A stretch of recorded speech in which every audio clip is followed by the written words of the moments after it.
Now, Israel has to give the Palestinians back all of the territory it captured in the Six-Day War in 1967. Whoa there. There's no way that Israel is giving back any part of Jerusalem. One city, undivided. What happened to finding common ground? There are some things that are non-negotiable. Jerusalem is the holiest city to the Jews.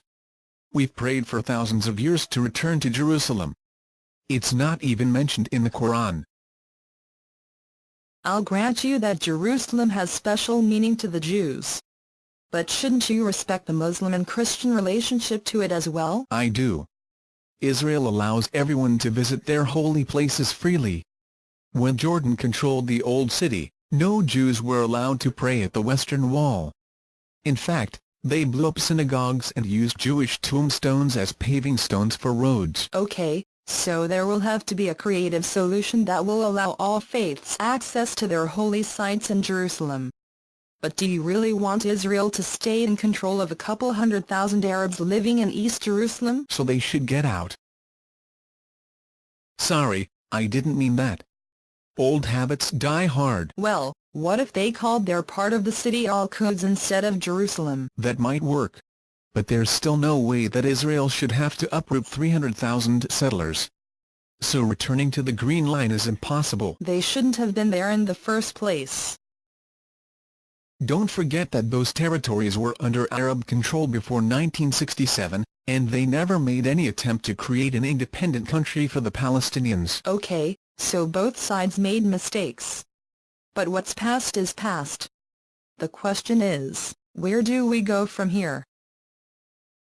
There could be a land swap, where Israel gives back an equivalent of the total amount of territory captured, but keeps the settlement blocks. That doesn't seem like a bad solution. So we actually agree on solutions for all the main issues. Yeah, I guess we do. But it's not like any of that could ever happen. Even if Israel gave back the entire West Bank, the terrorists would continue to attack. They won't be satisfied until Israel is destroyed. And you think the settlers will be satisfied if they don't control the entire land of Israel? No, they won't be satisfied, but they'll figure out how to live with it. They are sane people, living in a democracy. So the Palestinians will also learn to live with it once they have a country of their own. But they've repeatedly shown that they'll resort to violence no matter what. Ehud Barak offered them almost all the land, and they immediately started the Second Intifada. They teach their children to hate all Israelis and Jews. They show cartoon characters on TV shooting anti-Semitic Jewish stereotypes.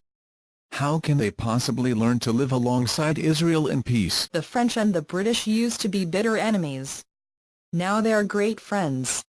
Not only did America and Japan demonize each other in propaganda during World War II, they killed hundreds of thousands of each other in battle. Japan attacked Pearl Harbor without warning, and America nuked 2 Japanese cities, for heaven's sake. And yet within a few years, the 2 countries were close allies and trading partners. It's easy to continue hating the other side when you are in a state of war with them. But once you have peace, it's much harder to convince people that the other side is evil. It will take many years, perhaps generations, but eventually, people in the Middle East won't understand why they used to hate the other side with such a passion. That actually kind of makes sense. It does, doesn't it? And it might have been true too, if only the world wasn't always so anti-Semitic. See? Wait, what? I thought we were agreeing. Just kidding. Ha ha ha. Ha ha ha. You had me there.